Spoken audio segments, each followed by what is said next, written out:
Bangladeshi Interim Government led by Muhammad Yunus has proposed a humanitarian corridor from Chittagong region in Bangladesh to Rakhine state in Myanmar.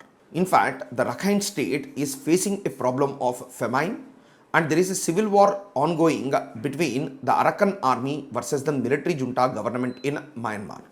In fact, this civil war has led to a famine-like condition where nearly 2 million people are facing starvation. But the Bangladeshi military has an alternative view. They have called the corridor as a bloody corridor and they in fact torpedoed the Muhammad Yunus government's effort to establish this corridor. Let's try to analyze why the Rakhine state is facing such a deep humanitarian crisis. Rakhine state is populated by the Muslim minority population in Myanmar who are called as Rohingyas.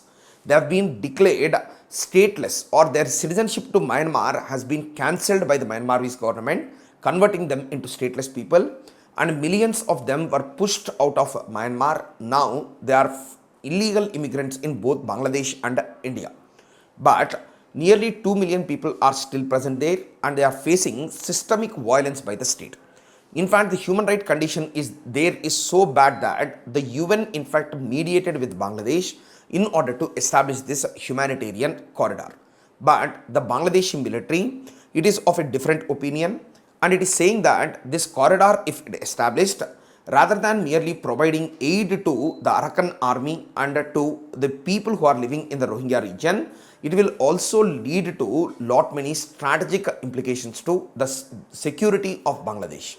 That is the reason why the Bangladeshi military is not accepting this bloody corridor. But at the same time, we need to understand one more deeper dimension here. That is, Myanmar's government has the backing and support of China. The military junta government, it has the backing of China, and the Bangladeshi military is claiming that Muhammad Yunus is in fact giving into the pressure of USA because USA wants to counter the military junta government in Myanmar primarily because it has given a lot of support to China. So that is the reason why Muhammad Yunus is made to fall into this trap. The Bangladeshi military has called it as falling into the noose of Americans. But at the same time, the Bangladeshi military is playing a very active role in the politics of Bangladesh and it has stated very clearly that by the December of this year, the Bangladeshi interim government should conduct democratic elections. Even the principal opposition party, that is Bangladesh Nationalist Party, led by 𝐃𝐨𝐽𝐺𝐸𝐧𝐢𝐧𝐠, it also demanded that the elections should be conducted very soon, primarily because the interim government which is present currently, it is not a legitimate government because it is not democratically elected. It has been created by street protests in Bangladesh last year.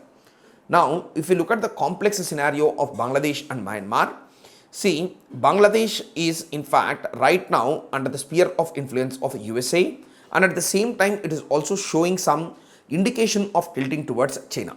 On the other side, Myanmar is completely under the grips of Chinese today. Because of which reason, the Bangladeshi military, what it is doing is, rather than falling into the trap of Americans, it is trying to hold the cards very close to its heart and it is not trying to fall into the trap of USA. These are the principal factors that you need to remember, and the Rohingyas is the biggest humanitarian crisis of this generation.